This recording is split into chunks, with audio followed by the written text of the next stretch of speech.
마태복음 4장에서 이 세상의 신, 이 세상의 임금인 사단, 시험하는 자 마귀가 사람이 된, 육체가 된 밥을 40일 굶은 예수님을 시험하잖아요. 떡덩이 시험, 경제입니다. 성전 꼭대기 시험, 종교입니다. 높은 산, 마귀의 왕자로 데리고 가서 이 세상 내 거야, 천을 안고 영광 내 거니까 아담에게서 빼앗아 왔어. 나한테 엎드려 절해라, 경배해라. 그럼 다 줄게. 영혼을 어디에 팔아야 될지를 잘 생각하세요. 예수님은 자신을 피 흘려 우리를 피로 값주고 우리 영혼을 사신 것입니다. 예수님께 딱 붙어가야 돼요. 출렁출렁거릴 때 하나님의 말씀 반드시 성취된다 그러잖아요. 그 말씀에 꺼내 내 육체의 생각, 육신의 정욕을 따라 이리저리 바람이 나는 겨와 같이 굴면 안 돼요. 다 묶어서 그렇게 가야 되는 겁니다. 그것을 지켜주기 위해서 묵직하게 지그시 눌러주는 것이 내 몫에 태인 십자가예요. 쉽게, 가볍게, 즐겁게, 기쁨으로 지고 갈 수 있기를 축원합니다. 왜 이게 성경대로 가는 방향이냐? 창세기 41장에서 애굽 바로 왕의 7년 풍년, 7년 흉년의 꿈으로 말씀하신 방향입니다. 거의 3,800~900년, 4,000여 년 전에 예언했던 거예요. 왜? 하나님은 시간 공간을 초월해 계시고 창조주요, 새 창조주니까 능히 예언하실 수 있는 거예요. 또 다니엘서 9장 마지막 한 일해 동안 일어날 일의 방향입니다. 다니엘서 9장 27절 시작. 그가 장차 많은 사람들과 더불어 한 일해 동안의 언약을 굳게 맺고 이스라엘 예루살렘과 그 둘러싼, 우리가 이슬람권이라고 하잖아요, 세계 화약고입니다. 지금도 전쟁이 있죠. 저기에 평화를 가지고 올 거예요. 7년 동안의 언약이라는 것은 평화 언약, 평화 조약, 이걸 따라서 지금 미국을 중심으로 유럽과 함께 아브라함 카버넌트라고 하는, 오래전에 이집트의 사다트 대통령을 시작으로 지미 카터 쭉 해가 계속 이 정책이 일관되게 진행되고, 이 정책을 고수하라고 계속 엄청난 부를 가진, 진짜 유대인 같진 않아요, 그 방향으로 로비를 하는 거예요. 그가 장차 많은 사람들과 더불어 한 일해 동안 7년입니다. 언약을 맺고, 이때가 마지막 추수 때예요. 이때 그는 이 언약을 주도하는, 이 세상의 평화를 가지고 오는 참 평화일까요? 아닙니다. 압살롬처럼 거짓 평화의 아비로 등장할 그가 아주 젊고 카리스마틱하고 역량 있는 정치가가 하나 나타나겠죠. 그리고 성경에 예언한 대로, 다니엘이 예언한 대로 예루살렘의 성전이 건축될 것입니다. 근데 그것은 주 예수 그리스도를 경배하는 성전이 아니에요. 그래서 진통이 있는 거예요. 세상 임금은 어디가 세상의 중앙인지를 알기 때문에. 요한계시록에 7 천사가 7 나팔을 불고 진노의 7 대접을 부를 때의 방향이기도 합니다. 누구든지 이 표를 가진 자 외에는 매매, 결제를 못하게 하나니. 우리 지난번 코로나 때 약간 비슷한 일을 경험했잖아요. 또 선교의 방향, 추수의 방향이 어디로 흐를까요? 이 세상은 밭인데, 이 세상의 밭이 이방인 추수에서, 이방인 선교에서 이스라엘의 남은 자를 추수하는 방향으로 점점 더 빠르게 변화되고 있습니다. 봄절기에서 가을절기로. 정말 그런가? 같이 읽어볼까요? 시작. 이 신비는 이방인의 충만한 수가 들어오기 전까지 이스라엘들은 우둔하게 된 것이라. 그리하여 온 이스라엘이 구원을 받으리라. 온 이스라엘 전부 다는 아닙니다. 스가랴서 12, 13, 14장 그 중에 3분의 1이 이전에 구원받은 이스라엘과 함께 또 이방인 알곡 영혼들과 함께 추수되어질 것입니다. 그때 우리는 지금 당장 저쪽으로는 이제 서서히 하나님이 열어주시겠지만 우리 이웃인 0.2%, 큰 나라죠. 휘어져 추수하게 되어 있습니다. 저를 통하여 여러분과 한국교회에 먼저 조금 외치고 있는 거예요.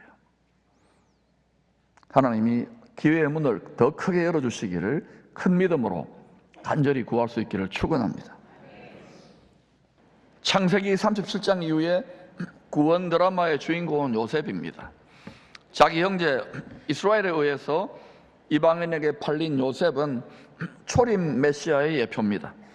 그러나 사망의 골짜기에서 하나님의 권능으로 높은 자리에 올라간 총리 요셉은 재림 메시아의 예표입니다. 구덩이에 떨어지고 노예로 팔리고 죄수가 된 초림 메시아. 그러나 죽으시고 부활하여 하늘 보좌에 계시다가 만왕의 왕으로 오시는 총리 요셉, 만왕의 왕으로 오실, 만주의 주로 오실 재림 예수를 말하는 것입니다. 요셉과 관련된 세 가지 꿈들은 메시아의 초림과 재림 때 일어날 일을 계시한 말씀입니다. 꿈으로 말씀한 거예요.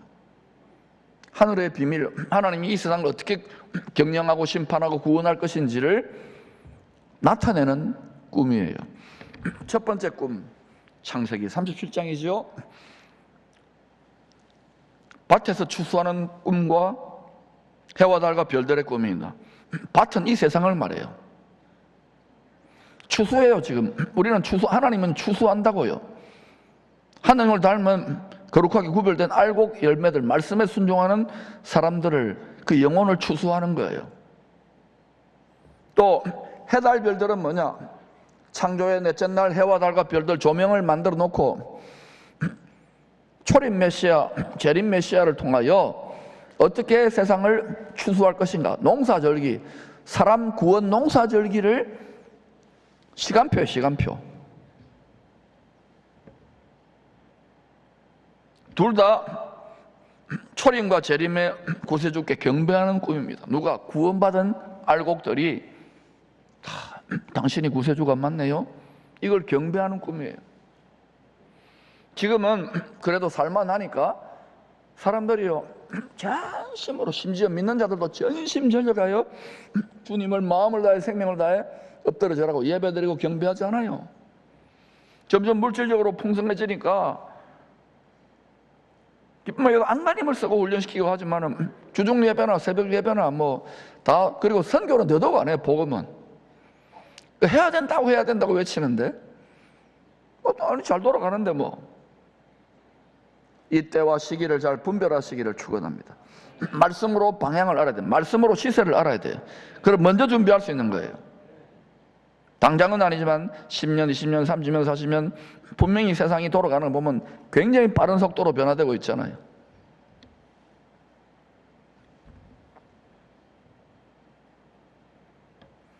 준비하십시다.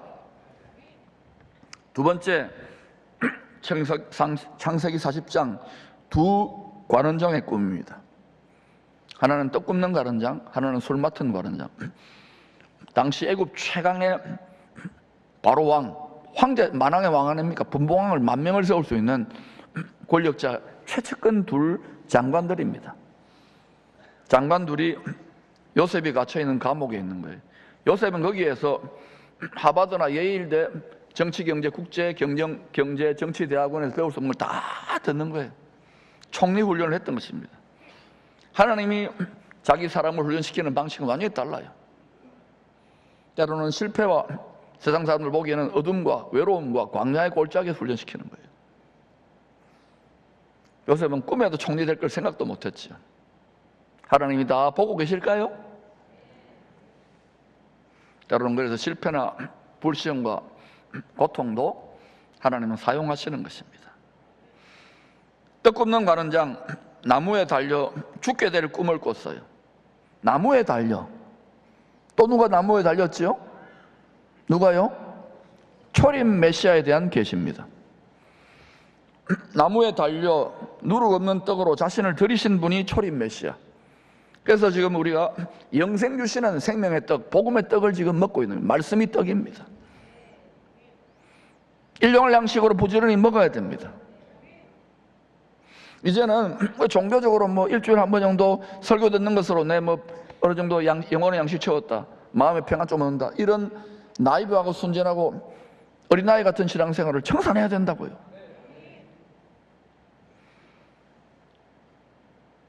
여러분이 열심을 낼 때 직장에서 가정에서 야, 니 광신자구나, 니 지나치다 이렇게 할지 몰라도 여러분 하나님 말씀을 읽어가면서 갈 바를 깨닫기를 축원합니다. 세 번째, 창세기 41장입니다. 바로왕이 꾼 7년 풍년의 꿈과 7년 흉년의 꿈입니다. 이 7이라는 숫자는 완전수, 하나님이 주관한다는 뜻이에요. 하나님이 때를 따라, 때와 시기, 7절기를 따라, 그때 때를 따라 세상 경제를 자기 뜻대로, 지금 뭐 정치가들, 사업가들이 자기들이 막 운영하는 것 같지만 그것은 보이지 않는 하나님의 가장 높은 섭리 속에서 하나님 주관하시는 구원의 역사를 이루기 위해서 이렇게 저렇게 하면서 잠시 이렇게 좋았다 나빴다 이런 것이 전부 다 너무 큰, 너무 높은 차원에서 일하고 계시기 때문에 보이지 않는 거예요. 오직 가장 높은 곳에서 우리에게 말씀이 육체가 돼서 오신 하나님 주님을 계시하는, 주 예수 그리스도를 계시하는 말씀을 통하여서만 알 수 있어요. 하나님이 세상 경제를 다 주관하십니다. 하나님이 세상 권세, 세상의 임금들 다 주관하십니다. 백성들이 부패하고 정욕적이 되고 욕심꾸러기가 되면 악한 왕을 세워서 심판하시고 징계하시고, 이스라엘이 그랬잖아요. 이방 나라 똑같아요. 백성들이 깨어있고 하나님을 기쁘시게 하고 복음을 전하려고 하는 남은 자들이 있으면 하나님은 그 민족을 쓰십니다. 왜 성경대로 이 땅에 7년의 큰 흉년이 임하게 되는 것일까요? 그 이유가 성경적인 이유를 알아야 돼요. 경기가 나빠서 사업이 잘 안 돼서 뭐 정치가가 어떤 뭐 사업이, 그게 아니에요. 마지막 추수 때가 될수록 사람들이 주의 말씀을 일용할 양식으로 먹지 않기 때문입니다. 심지어 성도들조차 말씀을 일용할 양식으로 먹지 않아요. 그래서 큰 흉년을 하나님이 보내는 거예요. 말씀을 먹으라고, 제발 먹으라고. 아모스 8장 11절 같이 읽어볼까요? 시작. 주 여호와의 말씀이니라. 보라, 날이 이를지라. 내가 기근을 땅에 보내리니 양식이 없어 주림이 아니며 물이 없어 가람이 아니요 여호와의 말씀을 먹지 못한 기갈이라. 이 여호와라는 이름 속에 손보라 못보라님, 주 예수 그리스도 이름이 숨어져 있다 그랬어요. 구약 이름은 끝났다, 아닙니다. 또 구약 다 찢어버려야 돼요? 날이 이르요, 날이 이를지라. 주님이 오시는 여호와의 크고 두려운 날, 그때로 진입해 갈수록 이제 주님이 기근을 보내세요. 하나님이. 왜냐? 크게 세 가지 이유가 있어요. 첫 번째, 추수 때 주의 곳간에 추수될 알곡과 쭉정이 가라지를 구별하기 위함입니다. 여러분, 저는 여러분이 다 알곡되기를, 다 열매 맺는 추수되는 성도 되기를 간절히 기도하고 있어요. 그러니까 민노라하고 하나님 말씀에 자기 생각과 자기 정욕을 못 받고 성령의 진액을 나무 가지가 되어서 참 포도나무, 참 영생의 나무에서 열매 맺지 못하면은, 나는 교회 왔다 갔다 하니까지만은 좋은 열매 맺기를 축원합니다. 하나님 말씀이 정말 그러한지를 여러분, 아무리 직장생활 바쁘고 아무리 공부하기 바쁘고 아무리 살림 살기 바빠도 묵상할 수 있기를 축원합니다. 두 번째, 야곱 족속 이스라엘과 요셉을 통하여 접붙임 받아 좋은 열매를 맺는 이방인 알곡들이 오실 그리스도 안에서 화목해 되기 위함입니다. 지금은 이스라엘과 이방인들, 특별히 대표 선수가 이슬람 사람들이죠. 아브라함의 씨들 부러워하고 있잖아요. 그럼 오실 그리스도 안에서 화평케 하시고 화목 제물, 평화의 제물이 되셨기 때문에 오직 예수 안에서 평화되게 되어 있습니다. 아무리 뭐 군비를 감축하고 외교를 하고 이러더라도 결국은 어때요? 먹고 사는 문제, 딱 이런 문제에 부딪히면은 이간질 당해요. 천하 만민을 미혹한다 그랬어요. 요한계시록 12장에 보면 큰 용 사탄이. 우리는 미혹 안 당합니다. 아니에요. 진리의 말씀으로 무장될 수 있기를 축원합니다. 요셉은 오래전에 자신을 팔아넘긴 형들을 여러 가지로 시험한 뒤에 자기 정체를 나타냅니다. 애굽 총리의 옷을 입고 있는 요셉은 이방인의 옷을 입고 있는 오실 메시아의 그림자입니다. 지금은 예수 그리스도는 이방인의 구세주로 숭배를 받고 경배를 받잖아요. 그러나 이제는 큰 흉년의 때가 되면 우리가 십자가에 넘겨준 예수가 바로 우리 동족 이스라엘의 메시아구나, 우리가 기다려왔던 메시아구나, 이걸 고백하게 된다니까요. 언제? 큰 흉년의 때예요. 야곱 족속 이스라엘과 요셉을 통해 접붙여진 이방인 성도들이 그리스도 안에서 만나게 될 때는 7년 큰 흉년의 2년 차가 될 것입니다. 이 의미가 무엇인지 자꾸 묵상해야 돼요. 요셉은 자신을 형들보다 먼저 애굽으로 보낸 하나님의 섭리를 인정하고 고백합니다. 뭐라고 고백합니까? 말씀을 통하여 자기가 그동안 13년 동안 엄청난 고통을 겪었는데 자기를 높이신 뜻을 아는 거예요. 시작. 하나님이 큰 구원으로 당신들의 생명을 보존하고 당신들의 후손을 세상에 두시려고 나를 당신들보다 먼저 보내셨나니 그러던 나를 이리로 보낸 이는 당신들이 아니요 하나님이시라. 여러분 가운데 집안에서 여러분 통해서 여러분이 나누어주고 베풀 만한 실력과 위치에 있습니까? 나를 먼저 보내신 거예요. 저도 36년 전에 이 요셉에 대한 말씀을 깨달았고 신학 안 하고 사업하겠다고 그러는데 하나님이 억지로 와서 점점 눈을 열어주셔서 이것 때문이구나, 이거 하라고 하셨구나. 주와 동행하면서 우리 마음이 연단되는 만큼 더 깊은 비밀을 알려주시는 거예요. 요셉을 통하여, 요셉의 입술의 고백을 통하여 구세주의 초림 후에 구세주 재림에 때 행하실 하나님의 구원 계획을 알려주고 계시는 것입니다. 항상 주님은 앞서 행해요. 지금도 앞서서 많은 생명을 보존하고 구원할 계획을 하고 계십니다. 마지막 추수 때는 엄청난 큰 부흥의 역사가 열방에 있을 것입니다. 그런데 그때에 그냥 풍년이고 마냥 좋은 것이 아니라 많은 진동 속에서 추수가 일어날, 그때 이스라엘은 타작기기가 될 것이라고 이야기합니다. 세상이 타작마당같이 될 것이고, 타작기기 아시죠? 콤바인 같은 이런 걸로 두두두 밭을 한 달 걸릴 걸 하루 만에 해치우는 이런 걸 타작기기라고 그래요. 그런 일이 일어나는 시즌으로 점점 진입해 가고 있다는 것을 기억하십시오. 이 기회를 방향을 바로 알고 준비해야 됩니다. 총리가 된 요셉을 만난 후에 형들은 속히 돌아가 가족들을 데리고 애굽으로 와서 고센 땅에 정착합니다. 큰 흉년 때문에 하나님이 쓰시는 거예요. 왜 7년 큰 흉년의 때를 대비하는 성도들은 애굽의 수많은 땅들 중에서 하필이면 고센 땅에 거해야 할까요? 세 가지 이유를 제시하겠습니다. 첫 번째, 애굽과 같은 이 세상과 구별되어 마지막 때 필요한, 제가 자꾸 일반적인 그런 메시지를 자꾸 마지막 때 메시지를 주시는 이유가 뭐냐? 이 성경을 전체를 통해서 다 통째로 다 먹어야 되는 거예요.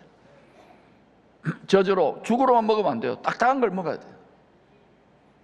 마지막 때 필요한 말씀의 양식을 풍족히 먹을 수 있는 비옥한 땅이기 때문입니다. 말씀이 우리 속사람, 우리 마음과 생각에 일용할 양식이에요. 물론 우리의 또 경제활동을 통해서 먹고 사는 썩어질 양식에 속한 것도 필요하지만 아무리 잘 먹어도 여러분 결국은 죽잖아요. 영생 주시는 일용할 양식, 그때그때 그날 주시는 말씀의 양식을 먹고 부지런히 먹고 자라가야 할 때입니다. 두 번째, 고센 땅은 가장 높은 하늘의 보좌에 계신 주님을 가까이 하도록 돕는 마지막 때를 준비하는 교회이기 때문입니다. 그래서 수년 동안 밭갈이하고 이 말씀을 먹이려고 하는 게 여러분 점점 이제 진지하게 듣는 거예요. 하나의 종교적 관념이 아니라 점점 피부에 와닿을 거예요. 같이 읽어볼까요? 시작. 아버지의 아들들과 아버지의 손자들과 아버지의 양과 소와 모든 소유가 고센 땅에 머물며 나와 가깝게 하소서.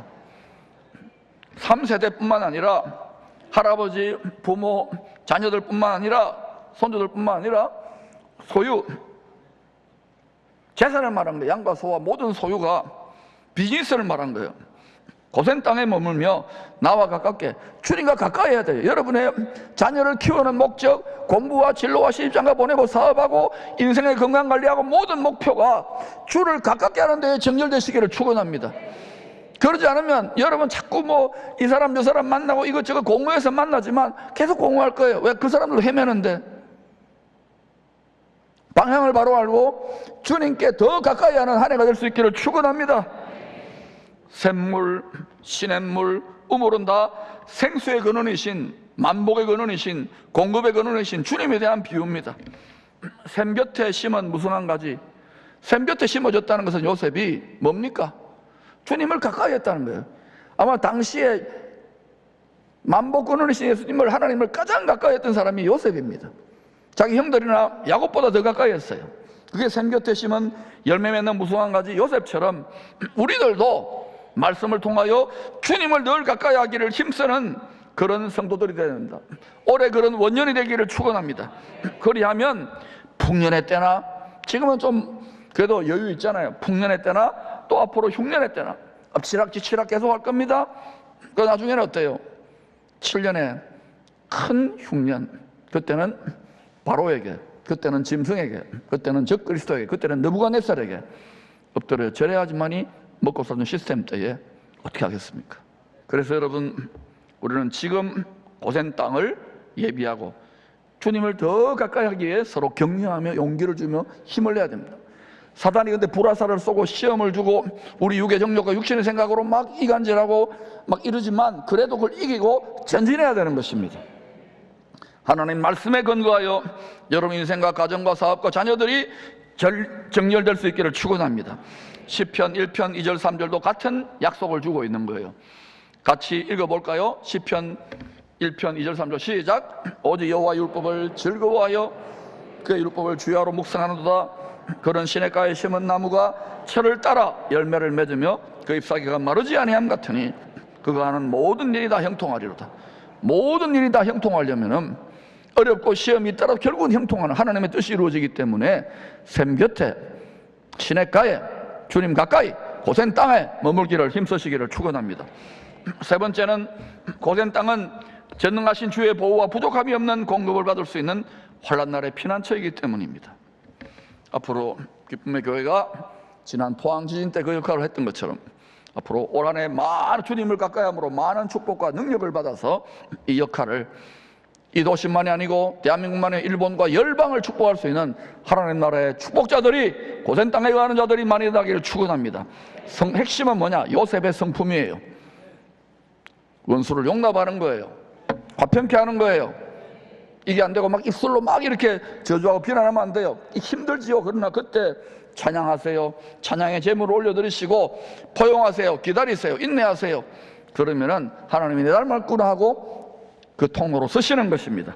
그런 우리 기쁨의 교회 모든 성도들 어른들이 될 수 있기를 축원합니다.